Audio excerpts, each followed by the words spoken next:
Hi hello welcome to జాట్ TV. గుంటూరులో చంద్రబాబు వెన్నుపోటుకు 2 ఏళ్లు కార్యక్రమం. గుంటూరు తూర్పు నియోజకవర్గ వైఎస్ఆర్సీపీ సమన్వయకర్త నూరి ఫాతిమా ఆధ్వర్యంలో జరిగిన ఈ కార్యక్రమానికి హాజరైన వైఎస్ఆర్సీపీ రాష్ట్ర అధికార ప్రతినిధి ఆర్ శ్యామల భారీ ర్యాలీని నిర్వహించి చంద్రబాబు చేస్తున్న మోసాలకు వ్యతిరేకంగా పెద్ద ఎత్తున నినాదాలు చేసిన ప్రజలు.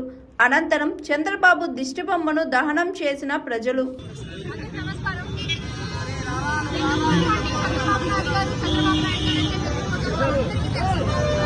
ఎన్నికల సమయంలో 143 హామీలు ఇస్తూ ఐ లవ్ యూ అంటూ చెప్పారు. 1, 2, 3 ఐ లవ్ యూ అంటూ చెప్పారు.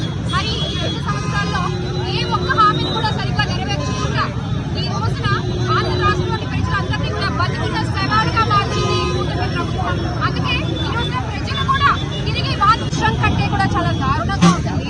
అది చంద్రబాబు నాయుడు గారు అప్పటి నందమూరి తారక రామారావు గారి దగ్గర నుంచి నేటి ఆంధ్ర రాష్ట్ర ప్రజల వరకు ప్రతి ఒక్కళ్ళని ఆయన కపట ప్రేమతో కపట నాటకంతో నమ్మ బలికి మోసగిస్తూనే ఉన్నారు, వెన్నుపోటుతూనే ఉన్నారు.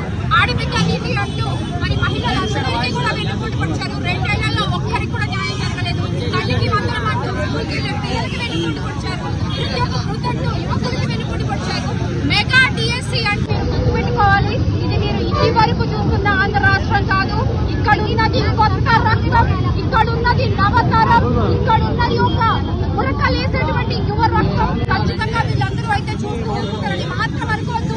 అందరికీ బాగా తెలుసు, తగ్గి ఉంటే తప్పు లేదు, కానీ మనది అనుకున్నది మనకి రావాల్సిన హక్కుని మనకి కాకుండా చేస్తున్నప్పుడు తిరగబడాలి అన్న విషయం ఇప్పుడు యువతికి బాగా తెలుసు. ప్రతి ఒక్కళ్ళు కూడా మిమ్మల్ని ప్రశ్నిస్తూనే ఉంటారు. అన్నిటికీ మొన్న కూడా చూశారు, నేటి జెన్సీ జెన్ ఆల్ఫా అందరూ కళ్ళప్పగించి చూస్తూనే ఉన్నారు. రైతులకు జరిగినటువంటి అన్యాయం, చెత్త కుప్పల్లాగా పండించిన పంటని తగలబెట్టినటువంటి పరిస్థితి వచ్చింది. అలాగే అటు చూస్తే వైజాగ్ లో కోస్తాలో చేసింది ఏంటంటే, ఆ రోజున ఎంత నమ్మగలిగారు మీరు? జగన్మోహన్ రెడ్డి గారు సంకల్పంతో దాన్ని ప్రైవేటైజేషన్ చేయకుండా అడ్డుకుంటే, ఈ రోజున మీరు వచ్చిన 2 ఏళ్లలో మీరు చూపించిన చిత్తశుద్ధి ఏంటయ్యా అంటే దాన్ని ప్రైవేటీకరణ చేయడము, ఉద్యోగులకు సరిగ్గా జీతాన్ని ఇవ్వడము, దాన్ని సరైన మరమ్మతులు కూడా చేయించకుండా మీ అలక్ష్యానికి, మీ వెన్నుపోటుకి, మీ చిత్తశుద్ధి లేని కణానికి మొన్న చనిపోయిన ప్రాణాలే నిలువెత్తు సాక్ష్యం అని చెప్తున్నాము. ఇదందరినీ కూడా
హాయ్, దిస్ ఇస్ స్వాతి.